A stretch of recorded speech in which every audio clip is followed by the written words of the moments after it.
Hello दोस्तों, इंटेलेक्टो.इन के इस यूट्यूब प्लेटफॉर्म पर आपका स्वागत है और मैं आशा करता हूं कि आप सभी लोग बहुत ही अच्छे होंगे और लगातार अपनी तैयारी को बहुत ही अच्छी तरीके से कर रहे होंगे। तो जैसा कि आपको पता है कि आर ओ की जो वैकेंसी है वो आपको अक्टूबर के पहले सप्ताह में देखने को मिल सकती है। मिल क्या सकती है, कंफर्म आ ही जाएगी, आयोग ने ऐसा पहले ही बता दिया है। तो अगर आपकी वैकेंसी अक्टूबर के फर्स्ट वीक में अगर आ जाती है तो जो आपका पेपर है वो मोस्ट प्रोबेबली आपका दिसंबर लास्ट या फिर जनवरी के फर्स्ट या सेकेंड वीक में देखने को मिल सकता है। तो अगर देखा जाए तो कोई बहुत लंबा समय नहीं बचा है, कुल 120 दिन की बात है और काफ़ी एक कड़ी प्रतियोगिता होगी। तो आप लोगों की डिमांड थी कि सर कुछ स्टार्ट किया जाए, तो आज मैं आपके सामने उत्तर प्रदेश विशेष को स्टार्ट कर रहा हूँ। ये एक ऐसा टॉपिक कहें या फिर सब्जेक्ट कह लें जहाँ पर बहुत से लोगों की नज़र नहीं जाती है, लेकिन आप जब भी आर ओ का प्रीवियस ईयर उठाकर देखेंगे तो आपको पता चलेगा कि उत्तर प्रदेश विशेष से प्रश्न बहुत ज़्यादा मात्रा में पूछे जाते हैं। हालांकि यूपीपीसीएस में प्रश्न कम पूछे जाते हैं, लेकिन आर ओ में आपको उत्तर प्रदेश विशेष से प्रश्नों की एक बहुत बड़ी मात्रा देखने को मिलेगी। और ये ऐसा सेक्शन है जिसको आप बहुत हल्के में ले लेते हैं। बहुत से लोग तो इसको पढ़ते ही नहीं है, छोड़ के चले जाते हैं, लेकिन आपको ध्यान रखना है कि आपको 7 से 8 प्रश्न उत्तर प्रदेश विशेष के देखने को मिलेंगे। तो यहाँ पर मैं इसी सेक्शन को स्टार्ट कर रहा हूँ और अगर आप इसको बहुत अच्छी तरीके से देख लेते हैं और चीज़ों को नोट डाउन कर लेते हैं तो आपको फिर इस विषय में दिक्कत नहीं होगी। तो सबसे पहले हम स्टार्ट करते हैं उत्तर प्रदेश की भौगोलिक स्थिति से। ठीक है, चलिए। तो उत्तर प्रदेश की अगर हम पूर्व से पश्चिम तक की लंबाई की बात करें तो ये कितने में फैला हुआ है? 650 किलोमीटर में। यहाँ पर हम फैक्ट वाइज चलेंगे, ठीक है, क्योंकि ये एक ऐसा विषय है जहाँ पर किसी कॉन्सेप्ट की जरूरत नहीं है, बस आपको फैक्ट्स देखने हैं और जितनी अच्छी तरीके से आप इन तथ्यों को कंठस्थ कर लेंगे तो आपके कोई भी मार्क्स वहाँ पर नहीं कटेंगे और क्वेश्चन भी वहाँ पर वन लाइनर के फॉर्म में ही पूछा जाता है मोस्टली। तो बहुत ज़्यादा आपको इस विषय को लेकर टेंशन लेने की ज़रूरत नहीं है, लेकिन हाँ, आपको छोड़ना नहीं है। ऐसा नहीं कि आप इसको छोड़ के चले जाएंगे और वहाँ पर आप इसके प्रश्नों को हल कर लेंगे, ऐसा बिल्कुल नहीं है। तो यहाँ पर हम लोग सारे फैक्ट देखते हैं। तो पूर्व से पश्चिम तक 650 किलोमीटर में अपना उत्तर प्रदेश फैला हुआ है और यहीं पर अगर हम उत्तर से दक्षिण तक की चौड़ाई की बात करें उत्तर प्रदेश की तो 240 किलोमीटर में फैला हुआ है। उसके बाद उत्तर प्रदेश की अगर हम क्षेत्रफल की बात करें तो ये 2,40,928 वर्ग किमी है, जो कि भारत के कुल क्षेत्रफल का कितना है? 7.33%। उत्तर प्रदेश का क्षेत्रफल कितना है? 2,40,928 वर्ग किलोमीटर और उत्तर प्रदेश का क्षेत्रफल भारत के कुल क्षेत्रफल का 7.33% है। और इसको याद कर लो, ये बहुत बार पूछा गया है। अब अगर हम बात करें उत्तर प्रदेश क्षेत्रफल की दृष्टि से भारत का चौथा सबसे बड़ा राज्य है। कौन सा सबसे बड़ा राज्य है? चौथा। अगर उत्तर प्रदेश से अन्य 3 बड़े राज्यों की बात करें तो पहले पर राजस्थान, जो कि भारत का क्षेत्रफल के अनुसार सबसे बड़ा राज्य है। उसके बाद मध्य प्रदेश का स्थान आता है और फिर आता है किसका? महाराष्ट्र का, और फिर अपना उत्तर प्रदेश। तो इस तरीके से उत्तर प्रदेश भारत का क्षेत्रफल में चौथा सबसे बड़ा राज्य है। उसके बाद अगर हम उत्तर प्रदेश के अक्षांशीय विस्तार की बात करें तो ये 23 डिग्री 52 मिनट उत्तरी अक्षांश से 30 डिग्री 28 मिनट उत्तरी अक्षांश तक फैला हुआ है। अक्षांश आपको पता ही होगा, जो आपका ग्लोब होता है और जो ये हॉरिजॉन्टल्स लाइन होती हैं इनको अक्षांश कहते हैं और ये जो वर्टिकल लाइंस होती हैं इनको बोलते हैं देशांतर। तो इन अक्षांशों पर अगर हम लोग उत्तर प्रदेश की स्थिति की बात करें तो ये 23 डिग्री 52 मिनट उत्तरी अक्षांश से 30 डिग्री 28 मिनट उत्तरी अक्षांश तक है। उसके बाद देशांतरीय विस्तार की अगर हम लोग बात करें तो ये 77 डिग्री 3 मिनट पूर्वी देशांतर, ये देशांतर होते हैं, ठीक है, ग्लोब पर आप ध्यान रखना। 77 डिग्री 3 मिनट पूर्वी देशांतर से 84 डिग्री 39 मिनट पूर्वी देशांतर तक विस्तारित है, यानी कि फैला हुआ है। और इन चीज़ों को समझने के लिए मेरा एक सुझाव है कि आप अगर चीज़ों को नोट कर रहे हो तो बहुत अच्छी बात है। साथ में आप एक एटलस यानी कि मैप जरूर लेके बैठिए। मैंने तो यहाँ पर कोई मैप नहीं लगाया है क्योंकि मैं बहुत तेज़ी से सिलेबस को कवर करने के प्रयास में हूँ, ताकि आपको ज़्यादा से ज़्यादा यहाँ पर क्लासेस मिल सकें और उनमें बहुत ज़्यादा मटेरियल कवर हो सके। अब ये आपकी जिम्मेदारी है कि आप अपना मैप लेके बैठिए और उसमें फटाफट जो भी फैक्ट मेरे द्वारा बताया जा रहा है मैप से रिलेटेड, उसको आप वहाँ पर मैच करते चली जाइए। ठीक है, आगे बढ़ते हैं। तो अब हम लोग देख लेते हैं उत्तर प्रदेश के पूर्वी, पश्चिमी, उत्तरी और दक्षिणी जिले, यानी कि सबसे पूर्वी, सबसे पश्चिमी, सबसे उत्तरी और सबसे दक्षिणी। अब अगर उत्तर प्रदेश के सबसे पूर्वी जिले की बात करें तो यह बलिया है। ठीक है, कौन सा है? बलिया। और बलिया की सीमा किससे लगती है? बिहार के साथ। यह ध्यान रखना कि बलिया की सीमा सिर्फ बिहार के साथ लगती है और किसी भी राज्य के साथ नहीं। ठीक है, बहुत बार आपको कथन में भी ऐसे ही क्वेश्चन देखने को मिलेंगे, तब आप बार बार कंफ्यूज होंगे। होता इतना ही मटेरियल है, लेकिन क्वेश्चंस को कथन के फॉर्म में पूछ के उसको टफ कर दिया जाता है और आप लोग गलत करके चले आते हैं। तो आपको ध्यान रखना है कि उत्तर प्रदेश का जो सबसे पूर्वी जिला है वो बलिया है, और बलिया सिर्फ बिहार के साथ में सीमा साझा करता है। उसके बाद हम उत्तर प्रदेश के सबसे पश्चिमी जिले की बात करें तो यह कौन सा है? शामली। और शामली की सीमा किससे लगती है? सिर्फ हरियाणा के साथ। ठीक है, उसके बाद अगर हम लोग उत्तर प्रदेश के सबसे उत्तरी जिले की बात करें तो यह कौन सा जिला है? यह है सहारनपुर। और सहारनपुर की सीमा की बात करें तो यह 3 राज्यों से लगती है, एक हरियाणा, दूसरा हिमाचल प्रदेश और तीसरा उत्तराखंड। अब आपको एक फैक्ट और पता होना चाहिए कि उत्तर प्रदेश की जो सबसे छोटी सीमा है वो हिमाचल प्रदेश के साथ में लगती है। किसके साथ में लगती है? हिमाचल प्रदेश के साथ में। और उत्तर प्रदेश की जो सबसे लंबी सीमा है वो लगती है मध्य प्रदेश के साथ में। तो ठीक है, सबसे उत्तरी जिला हो गया सहारनपुर, और इसकी सीमा किससे लगती है? सहारनपुर की हरियाणा, हिमाचल प्रदेश, उत्तराखंड, और जो हिमाचल प्रदेश है उसके साथ में उत्तर प्रदेश अपनी सबसे छोटी सीमा साझा करता है। इसके बाद अगर हम उत्तर प्रदेश के सबसे दक्षिणी जिले की बात करें तो यह क्या है? यह है सोनभद्र। और सोनभद्र जो है वो मध्य प्रदेश, छत्तीसगढ़, झारखंड और बिहार के साथ में सीमा साझा करता है। अब जो सोनभद्र है वो 4 राज्यों के साथ में सीमा साझा कर रहा है। तो इस हिसाब से अगर हम देखें तो जो सोनभद्र है वो उत्तर प्रदेश के साथ भारत का एकमात्र ऐसा जिला बन जाता है जिसकी की सीमा 4 राज्यों के साथ में लगती है। ये फैक्ट बहुत अच्छा है और बहुत बार परीक्षाओं में पूछा गया है। तो जो सोनभद्र है वो भारत का सबसे दक्षिणी जिला है, उत्तर प्रदेश का सबसे दक्षिणी जिला है, और इसकी जो सीमा है वो 4 राज्यों जो कि मध्य प्रदेश, छत्तीसगढ़, झारखंड और बिहार के साथ लगती है। और यह भारत सहित उत्तर प्रदेश का एकमात्र ऐसा जिला है जिसकी की सीमा 4 राज्यों के साथ में लगती है। तो ये आपके हो गए उत्तर प्रदेश के सबसे पूर्वी, पश्चिमी, दक्षिणी और उत्तरी जिले। अब हम लोग बात करते हैं उत्तर प्रदेश के सीमावर्ती राज्यों की, और एक देश जो कि नेपाल है, जो कि उत्तर प्रदेश के साथ में अपनी सीमा साझा करता है। तो उत्तर प्रदेश से सीमा बनाने वाले राज्यों की अगर हम बात करें तो इनकी संख्या कुल है 9। 8 राज्य हैं और एक केंद्र शासित प्रदेश है जो कि है दिल्ली। तो यहाँ पर 9 राज्यों की अगर हम बात करें तो हिमाचल प्रदेश, हरियाणा, दिल्ली, राजस्थान, मध्य प्रदेश, छत्तीसगढ़, झारखंड, बिहार और उत्तराखंड, ये 9 राज्य हैं जिनसे कि उत्तर प्रदेश अपनी सीमा साझा करता है।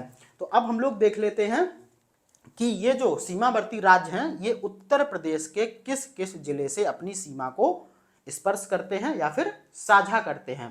तो सबसे पहले हम लेते हैं उत्तराखंड को। तो उत्तराखंड से सीमा बनाने वाले अगर हम उत्तर प्रदेश के जिलों की बात करें तो सहारनपुर, अभी हमने पहले भी देखा था, ठीक है, मुजफ्फरनगर, बिजनौर, मुरादाबाद, रामपुर, बरेली और पीलीभीत। अब मैंने आपको अभी थोड़ी देर पहले बताया था कि आपके पास मैप होना चाहिए, मैंने तो यहाँ पर मैप नहीं लगाया है।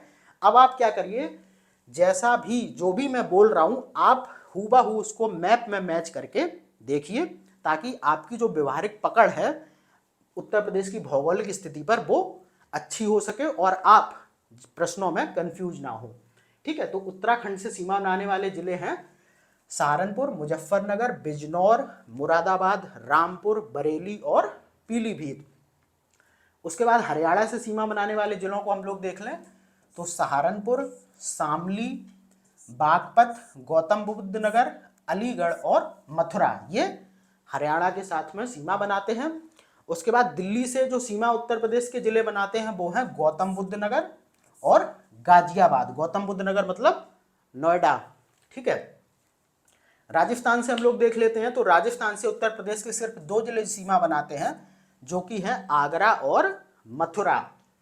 उसके बाद मध्य प्रदेश से हम बात करें तो मध्य प्रदेश से आगरा, इटावा, जालौन, झांसी, ललितपुर, महोबा, बांदा, चित्रकूट, प्रयागराज, मिर्जापुर और सोनभद्र, तो इतने सारे जिलों से मध्य प्रदेश सीमा साझा करता है। तो जिलों की एक बहुत बड़ी संख्या है। तो आपको ये तो पता चल गया होगा कि उत्तर प्रदेश के सर्वाधिक जिले मध्य प्रदेश के साथ में सीमा साझा करते हैं। किस प्रदेश के साथ में? मध्य प्रदेश के साथ में। अब यहाँ से एक फैक्ट और पूछा जाता है कि जो उत्तर प्रदेश का ये जो ललितपुर जिला है, ठीक है, जो कि मध्य प्रदेश के साथ में सीमा साझा करता है, तो एक इसके संदर्भ में एक फैक्ट पूछा जाता है कि जो ये ललितपुर है, ये आपको ध्यान रखना है कि तीनों तरफ से मध्य प्रदेश से घिरा हुआ है, ठीक है। और आपको ये बात ध्यान रखनी है कि उत्तर प्रदेश अपनी सबसे लंबी सीमा किसके साथ में साझा करता है? मध्य प्रदेश के साथ में। अभी मैंने आपको बताया था, सबसे कम किसके साथ? हिमाचल प्रदेश के साथ, और सबसे लंबी मध्य प्रदेश के साथ में। और सर्वाधिक जिले किसके साथ सीमा साझा करते हैं? वो भी मध्य प्रदेश के साथ में, ठीक है। और जो ललितपुर है वो तीनों तरफ से मध्य प्रदेश से घिरा हुआ है। अब बात करते हैं बिहार की। तो बिहार से कौन कौन सीमा बनाता है? सोनभद्र, चंदौली, गाजीपुर, बलिया, देवरिया, कुशीनगर और महाराजगंज, ठीक है। उसके बाद छत्तीसगढ़ से अगर हम देखें तो इससे सिर्फ एक जिला सीमा साझा करता है, वो अपना है सोनभद्र। और झारखंड से भी सिर्फ एक जिला सीमा साझा करता है, वो है सोनभद्र। तो ये कुल मिलाकर यहाँ पर आप कंफ्यूज मत होइए, 8 राज्य हैं और एक आपका हिमाचल प्रदेश है, ठीक है। उसके बारे में हम लोग पहले ही बात कर चुके थे, इसलिए इसको यहाँ पर शामिल नहीं किया। तो हिमाचल प्रदेश है, हिमाचल किसके साथ में सीमा साझा करता है? सहारनपुर के साथ में, ठीक है। सिर्फ एक जिले से सीमा साझा करता है, सहारनपुर से। और उत्तर प्रदेश अपनी सबसे छोटी सीमा हिमाचल प्रदेश के साथ में साझा करता है और सबसे लंबी सीमा मध्य प्रदेश के साथ में। अब मैंने जैसा कि आपको बताया था कि उत्तर प्रदेश अपनी सीमा 9 राज्यों के साथ में साझा करता है, और उत्तर प्रदेश की अंतर्राष्ट्रीय सीमा भी है जो कि नेपाल के साथ में लगती है। और इसमें उत्तर प्रदेश के 7 जिले हैं जो कि नेपाल की सीमा के साथ जुड़े हुए हैं। अब उन 7 जिलों को देख लिया जाए तो महराजगंज, सिद्धार्थनगर, बलरामपुर, श्रावस्ती, बहराइच, लखीमपुर और पीलीभीत। तो ये 7 जिले हैं। सबसे पहले तो आप नंबर ही याद कर लीजिए कि उत्तर प्रदेश के कुल 7 जिले नेपाल के साथ में सीमा साझा करते हैं, क्योंकि बहुत सी परीक्षाओं में इनका नंबर पूछ लिया गया है। उसके बाद जिले हो गई ये, ठीक है, 7 मैंने आपको बता दिए।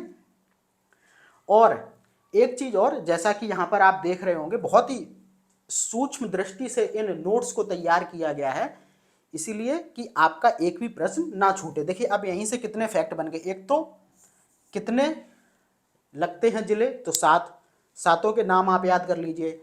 और अब देखिए क्वेश्चन यूपी पीसीएस में पूछा गया है कि इन जिलों को पूर्व से पश्चिम की ओर व्यवस्थित कीजिए। तो मैंने यहाँ पर उसी क्रम में इन जिलों को व्यवस्थित करके लिखा है। तो ये आप ध्यान रखिए कि ये जो 7 जिले हैं ये पूर्व से पश्चिम की ओर व्यवस्थित हैं। कैसे? नेपाल की सीमा पर। तो ये हो गए उत्तर प्रदेश की सीमा के संदर्भ में बात। अब देखते हैं अपने उत्तर प्रदेश का नाम और इसकी राजधानी को। आपको ये तो पता ही होगा कि उत्तर प्रदेश तो इसका नाम 1950 में पड़ा, लेकिन उससे पहले इसके अन्य विभिन्न नाम थे, उनको हम लोग थोड़ा देख लेते हैं, क्योंकि क्वेश्चन बार बार वहां से पूछा जाता है।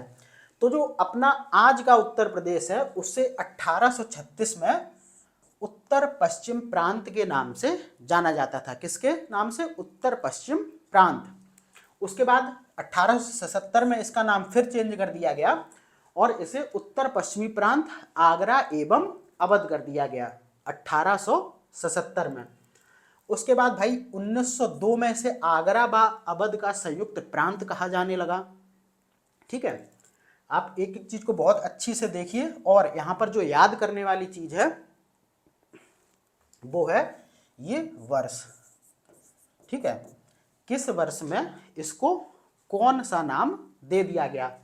तो 1902 में इसे आगरा व अवध का संयुक्त प्रांत कहा जाने लगा। उसके बाद 1937 में इसे संयुक्त प्रांत कहा गया। यहाँ पर केवल लिखा है, तो ऐसा नहीं कि केवल नाम के आगे जुड़ा है, सिर्फ इसे पहले ये आगरा व अवध का संयुक्त प्रांत था, लेकिन 1937 में इसे सिर्फ संयुक्त प्रांत कहा जाने लगा। उसके बाद जो आज आप ये जो नाम देखते हैं अपने प्रदेश का, उत्तर प्रदेश, इसे 24 जनवरी 1950 में इस नाम से गठन किया गया राज्य का, और इसे नाम दिया गया उत्तर प्रदेश। ठीक है, तो ये सबसे इंपॉर्टेंट डेट है कि 24 जनवरी 1950 को अपने जो प्रदेश है ये, उसका नाम उत्तर प्रदेश रखा गया और इसको पुनर्गठित किया गया। तो ये उत्तर प्रदेश के विभिन्न नाम थे विभिन्न विभिन्न समयों में, और जो उत्तर प्रदेश की राजधानी रही है वो भी विभिन्न समय में अलग अलग रही है। तो उत्तर प्रदेश की अगर हम राजधानी की बात करें तो 1836 में इसकी राजधानी थी आगरा। ठीक है, 1858 में कहाँ थी? इलाहाबाद, जिसे कि आप अब प्रयागराज के नाम से जानते हैं। उसके बाद 1921 में इसकी आंशिक राजधानी लखनऊ को बनाया गया था। आंशिक, पूर्णता नहीं। पूर्णता कब बनाया गया? 1935 में। ठीक है, तो ये राजधानी के संदर्भ में बात हो गई, और ये हो गई अपने प्रदेश के नाम के बारे में जो कि विभिन्न समयों पर थे। उसके बाद देखो और हम लोग फैक्ट देखते हैं, तो उत्तर प्रदेश का स्थापना दिवस है वो आप सभी को पता होगा 24 जनवरी को मनाया जाता है, क्योंकि 24 जनवरी, यहाँ पर आइए थोड़ा सा पीछे, 24 जनवरी 1950 को राज्य का गठन हुआ था उत्तर प्रदेश के नाम से, इसीलिए 24 जनवरी को उत्तर प्रदेश का स्थापना दिवस मनाया जाता है। और पहला स्थापना दिवस कब मनाया गया था, यह भी क्वेश्चन पूछा गया है, वो 2018 में मनाया गया था, और कहां पर? लखनऊ में। ठीक है, तो उत्तर प्रदेश का स्थापना दिवस 24 जनवरी को मनाया जाता है, और पहला स्थापना दिवस मनाया गया था 2018 में, जो कि लखनऊ में मनाया गया था। उसके बाद आप देखेंगे उत्तर प्रदेश राज्य का जो पुनर्गठन, एक तो 1950 में इसका गठन किया गया उत्तर प्रदेश के नाम से, और फिर उत्तर प्रदेश राज्य का पुनर्गठन 1 नवंबर 1956 को किया गया। ठीक है, फिर से इसमें कुछ परिवर्तित करके इसकी सीमाओं में। उसके बाद आप देखेंगे कि सन 2000 में, यानी कि ये एग्जैक्ट आप डेट भी याद रखिए, 9 नवंबर 2000 को क्या होता है कि उत्तर प्रदेश के 13 जिलों को काटकर एक नया राज्य बनाया जाता है, जो कि उत्तरांचल के नाम से उस समय पर जाना गया, जिसे कि आज हम उत्तराखंड के नाम से जानते हैं। अब देखो सारी चीजें आपको याद रखनी है कि उत्तर प्रदेश के कितने जिलों को काटकर बनाया गया था? 13। और कब? 9 नवंबर 2000। और किस नाम से? उत्तरांचल, जिसका वर्तमान नाम आज क्या आप देखते हैं? उत्तराखंड। और ये चीज आप और याद रखना कि उत्तरांचल का उत्तराखंड नाम किया गया था 2006 में। ठीक है, तो इतना आपको बस यहाँ पर उत्तराखंड के संदर्भ में याद रखना है कि इसका 2006 में उत्तरांचल से उत्तराखंड कर दिया गया, और 9 नवंबर 2000 को उत्तर प्रदेश के 13 जिलों को काटकर इस उत्तराखंड का गठन किया गया था। अब उत्तर प्रदेश के हम लोग सर्वाधिक क्षेत्रफल वाले जिलों को अगर देखें तो सबसे बड़ा जिला जो उत्तर प्रदेश का है क्षेत्रफल के हिसाब से वो है लखीमपुर खीरी, जिसे कि खीरी भी कहते हैं, और खीरी के बाद सबसे बड़ा है सोनभद्र, उसके बाद हरदोई, और फिर सीतापुर। वहीं पर अगर हम क्षेत्रफल के हिसाब से उत्तर प्रदेश के सबसे छोटे जिलों की बात करें तो हापुड़ है, फिर हापुड़ के बाद भदोई, शामली और गाजियाबाद। ठीक है, अब यहाँ पर अगर हम देखें तो उत्तर प्रदेश के 8 जिलों को राष्ट्रीय राजधानी क्षेत्र यानी कि एनसीआर यानी कि नेशनल कैपिटल रीजन, जो कि दिल्ली के आसपास का क्षेत्र है, दिल्ली भारत की राजधानी है, और उसके आसपास के क्षेत्रों को नेशनल कैपिटल रीजन यानी कि राष्ट्रीय राजधानी क्षेत्र के नाम से जाना जाता है। आप लोग वहाँ पर घूमने भी जाते होंगे तो बार बार आप देखते होंगे एनसीआर हर जगह लिखा हुआ होता है। तो उसी एनसीआर में उत्तर प्रदेश के कुल 8 जिलों को शामिल किया गया है। आप इस नंबर को बहुत अच्छी तरीके से याद कर लीजिए, ठीक है। और वो 8 जिले कौन कौन से हैं? मेरठ, गाजियाबाद, गौतम बुद्ध नगर जिसे कि नोएडा के नाम से जानते हैं, बुलंदशहर, हापुड़, बागपत, मुजफ्फरनगर और शामली। ये 8 जिले राष्ट्रीय राजधानी क्षेत्र में शामिल हैं। उसके बाद हम लोग बात करते हैं उत्तर प्रदेश की राजकीय भाषा की। तो उत्तर प्रदेश की जो राजकीय भाषा है वो दो हैं, एक हिंदी है और एक उर्दू है। तो 1947 में तो देवनागरी लिपि में हिंदी को ही उत्तर प्रदेश की प्रथम राजकीय भाषा चुना गया था। उसके बाद 1989 में उर्दू को उत्तर प्रदेश की द्वितीय राजभाषा के रूप में चुना गया था। तो आपको याद रखना है उत्तर प्रदेश की दो राजकीय भाषा हैं, एक हिंदी है एक उर्दू है। हिंदी को 1947 में चुना गया था और उर्दू को 1989 यानी कि 1989 में। अब उत्तर प्रदेश के हम लोग राजकीय प्रतीकों के बारे में बात करते हैं जो कि बहुत ही इंपॉर्टेंट हैं और आपको विभिन्न उत्तर प्रदेश की परीक्षाओं में यहाँ से लगातार प्रश्न देखने को मिलते हैं। तो राजकीय पशु अगर हम देखें तो बारहसिंगा है, ठीक है। राजकीय पक्षी सारस अथवा क्रोंच, राजकीय वृक्ष अशोक, राजकीय पुष्प पलाश है जिसे कि आप ढाक या फिर टेंसू के नाम से भी जानते हैं। और आपको एक फैक्ट और याद यहाँ पर रखना है कि जो पलाश है वो झारखंड का भी राजकीय पुष्प है, ठीक है। ये बात भी आपको ध्यान रखनी है। और जो पलाश है उसको राजकीय पुष्प के रूप में 2011 में लिया गया था या फिर चुना गया था। तो ये डेट भी आपको याद रखनी है क्योंकि ये कहीं पर पूछा गया है, इसीलिए इसको नोट्स में भी यहाँ पर शामिल किया मैंने। उसके बाद राजकीय खेल की बात करें तो ये हॉकी है। राजकीय मछली चीतल जिसे कि आप मोए के नाम से भी जानते हैं। और राजकीय चिन्ह अभी आप गूगल करिए, इसको देखिए अच्छे से, तो इसमें आपको एक व्रत में 2 मछली मिलेंगी और एक तीर धनुष उसमें मिलेगा। और ये जो राजकीय चिन्ह है इसको 1938 में स्वीकृत किया गया था। और एक फैक्ट यहाँ से और बनता है कि जो राजकीय चिन्ह में आपको जो ये जुड़वा मछली, जो एक व्रत में 2 मछली यानी कि जो ये जुड़वा मछली का चित्र मिलता है, ये लखनऊ के रूमी दरवाजे से लिया गया है। तो आपको ये भी ध्यान रखना है कि ये जो जुड़वा मछली का चित्र है ये लखनऊ स्थित रूमी दरवाजे से लिया गया है। और रूमी दरवाजा भी बहुत बार आपके यूपी पीसीएस और आरओ में पूछा गया है कि कहाँ पर स्थित है। तो ये भी ध्यान रखना है कि आपका जो रूमी दरवाजा है वो लखनऊ में स्थित है, ठीक है। अब और फैक्ट देखते हैं। तो उत्तर प्रदेश में अगर हम मंडलों की संख्या की बात करें तो ये 18 है और उत्तर प्रदेश का जो 18वां मंडल है वो है अलीगढ़, ठीक है। अगर हम सबसे बड़े मंडल की बात करें तो ये कानपुर और लखनऊ है। और सबसे छोटा मंडल कौन सा है? सहारनपुर। तो मंडल की कुल संख्या कितनी हो गई? 18। और सबसे बड़ा कानपुर और लखनऊ और सबसे छोटा सहारनपुर। अब उत्तर प्रदेश में अगर हम आर्थिक संभाग की बात करें तो ये 4 हैं। बहुत बार आपसे प्रश्न पूछा भी जाता है कि उत्तर प्रदेश में कितने संभाग हैं, तो आपने ये चीज़ नहीं पढ़ी होती है, लेकिन आपको ध्यान रखना है कि उत्तर प्रदेश में 4 आर्थिक संभाग हैं। कौन कौन से? पश्चिमी, केंद्रीय, बुंदेलखंड और पूर्वी। बाद बाकी उत्तर प्रदेश में अगर हम जिलों की संख्या की बात करें तो ये 75 है। और 75वां जिला कौन सा है? संभल, ठीक है। कौन सा जिला है 75वां? संभल। उसके बाद अगर हम उत्तर प्रदेश में विशेष क्षेत्र विकास प्राधिकरण की बात करें तो ये कुल 5 हैं। और नगर निगम कितने हैं? कुल 17। तो मंडल 18, आर्थिक संभाग 4, जिले 75, विशेष क्षेत्र प्राधिकरण 5 और नगर निकाय यानी कि नगर निगम कितने हैं? 17। उसके बाद कुछ फैक्ट और यहाँ पर देखते हैं जो कि आपके एग्जाम की दृष्टि से बहुत ही महत्वपूर्ण है। तो आपको पता ही है कि उत्तर प्रदेश में विधानसभा और विधान परिषद दोनों ही हैं। तो उत्तर प्रदेश में विधान परिषद का सर्वप्रथम गठन 1921 में किया गया था, ठीक है। और विधानसभा का गठन प्रथम बार कब किया गया था? 1937 में। तो विधान परिषद का पहली बार गठन 1921 में और विधानसभा का 1937 में।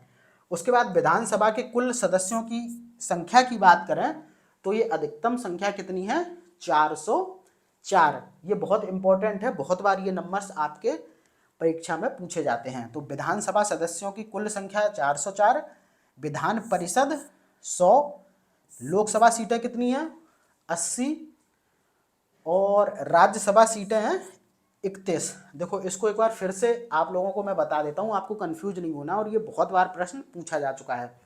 देखो विधानसभा जो सदस्य हैं उत्तर प्रदेश में उनकी संख्या कितनी होती है, अधिकतम 404, विधान परिषद की 100 और लोकसभा सदस्यों की संख्या यानी कि लोकसभा की कितनी सीटें हैं उत्तर प्रदेश में 80, ठीक है, और राज्यसभा की कितनी सीटें हैं 31, ठीक है, कंफ्यूज नहीं होना है आपको इन नंबर्स में। उसके बाद आप देखें तो उच्च न्यायालय की स्थापना कब हुई थी उत्तर प्रदेश में, तो मार्च 1866 में। कब हुई थी, मार्च 1866 में। और जो इलाहाबाद उच्च कहाँ पर, और ये भी मैं आपको बता दूं यहाँ पर शायद लिखा हुआ नहीं है कहाँ पर हुई थी, इलाहाबाद में, ठीक है, इलाहाबाद में मार्च 1866 में उत्तर प्रदेश के उच्च न्यायालय की स्थापना की गई थी। और इलाहाबाद उच्च न्यायालय में न्यायाधीशों की जो स्वीकृत संख्या है वो कितनी है, 160। कितनी है, 160। एक फैक्ट यहाँ से और याद करिए कि उत्तर प्रदेश में अभी तक कुल 10 बार राष्ट्रपति शासन लग चुका है। कितने बार राष्ट्रपति शासन लग चुका है, 10 बार। अब देखो आगे बढ़ो, राज्य विधानसभा का प्रथम गठन। अच्छा ये तो मैंने बता ही दिया था 1937 में और विधान परिषद का 1921 में। अब यहाँ पर अगर हम लोग देखें सर्वाधिक विधानसभा सीटों वाला जिला, तो सर्वाधिक विधानसभा सीटों वाला जिला है प्रयागराज, जहां पर की कुल 12 विधानसभा सीटें हैं। और सबसे कम विधानसभा सीटों वाले जिले की बात करें तो यह श्रावस्ती है, महोबा है और चित्रकूट है। इनमें की कुल 2-2 विधानसभा सीटें स्थित हैं, ठीक है। उसके बाद अगर हम लोग मतदाताओं की दृष्टि से सबसे बड़े और सबसे छोटे संसदीय क्षेत्र की बात करें तो गाजियाबाद मतदाताओं की दृष्टि से सबसे बड़ा संसदीय क्षेत्र है और जो सबसे छोटा संसदीय क्षेत्र है वो है बागपत, ठीक है। उसके बाद ये तो मैंने आपको बता ही दिया था कि उच्च न्यायालय यहाँ पर कहाँ पर है, प्रयागराज में, जैसे कि जानते अभी भी इलाहाबाद उच्च न्यायालय के नाम से ही है, ठीक है। और जो इलाहाबाद उच्च न्यायालय है उसकी खंडपीठ कहाँ पर है, लखनऊ में। देखिए सारे फैक्ट यहाँ पर आपको देखने को मिल जाएंगे, आपको बहुत परेशान होने की ज़रूरत नहीं है कि इसको पढ़ने के बाद हमें कोई भी किताब पढ़ने की ज़रूरत नहीं पड़ेगी। तो आप बहुत अच्छे से चीज़ों को देखिए। तो हम लोग बात कर रहे थे उच्च न्यायालय की, कहाँ पर है, प्रयागराज में, और उच्च न्यायालय की खंडपीठ कहाँ पर है, वो है लखनऊ में। अच्छा इलाहाबाद जो उच्च न्यायालय है यानी कि हाई कोर्ट है उसके प्रथम मुख्य न्यायाधीश कौन थे, वो थे वॉल्टर मॉर्गन, ठीक है। 1866 में स्थापित हुआ था। तो उस समय भारत में अंग्रेजों का राज्य चल रहा था, तो इसीलिए जो इलाहाबाद उच्च न्यायालय के प्रथम मुख्य न्यायाधीश थे वो कौन थे, वॉल्टर मॉर्गन, जो कि एक अंग्रेज थे। उसके बाद जब भारत को स्वतंत्रता मिली उसके बाद जो इलाहाबाद हाई कोर्ट के प्रथम मुख्य न्यायाधीश बने वो थे श्री कमलकांत वर्मा। कौन थे, श्री कमलकांत वर्मा। तो पहले हो गए स्थापना के दौरान 1866 में हुई थी, तो तब कौन मुख्य न्यायाधीश थे पहले, वो थे वॉल्टर मॉर्गन। और स्वतंत्रता के बाद इलाहाबाद हाई कोर्ट के प्रथम मुख्य न्यायाधीश कौन थे, श्री कमलकांत वर्मा। अब देखो सर्वाधिक व सबसे कम वैधानिक नगरों वाले जिले अगर हम देखें तो बदायूं है और सबसे कम वाला है श्रावस्ती, यानी कि सबसे ज़्यादा वैधानिक नगरों वाला जिला आपका हो गया बदायूं, ठीक है। और सबसे कम वैधानिक नगरों वाला जो जिला है वो है श्रावस्ती। बदायूं में अगर हम वैधानिक नगर की बात करें तो यहाँ पर कुल 23 है और श्रावस्ती में है कुल 2। इसके बाद देखो उत्तर प्रदेश में जमींदारी उन्मूलन कानून 1950 कब लागू हुआ था, तो ये हुआ था जुलाई 1952 में, ठीक है। एक कानून बनाया गया था जमींदारी उन्मूलन को खत्म, मतलब सॉरी, जमींदारी उन्मूलन कानून बनाया गया था जमींदारी व्यवस्था को खत्म करने के लिए, तो वो उत्तर प्रदेश में जुलाई 1952 में लागू किया गया था। तो ठीक है, आज के लिए हम लोग इतना ही रखते हैं, और आप इसको बहुत अच्छी तरीके से देखिए, और 1 से 2 बार अगर आप इसको देख लेंगे और चीज़ों को नोट डाउन कर लेंगे तो आपको ये चीज़ें बहुत ही अच्छी तरीके से कंठस्थ हो जाएंगी, और इससे रिलेटेड जितने भी प्रश्न आपके एग्ज़ाम में मिलेंगे तो आप उनको मिस नहीं करेंगे। तो फिर इसके दूसरे पार्ट को बहुत जल्द मैं आपके सामने लेके आऊँगा। तब तक के लिए धन्यवाद।